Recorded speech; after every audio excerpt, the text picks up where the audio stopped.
গেছো সিনেমা, বিয়া কইরা এখন আমায় ভাত কাপড় দেয় না।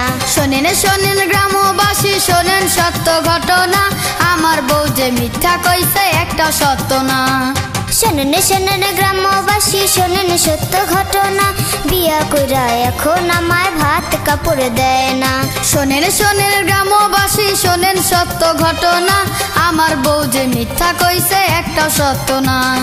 শোনেন শোনেন গ্রামবাসী শোনেন সত্য ঘটনা, বিয়া কইরা এখন আমায় ভাত কাপড় দেয় না।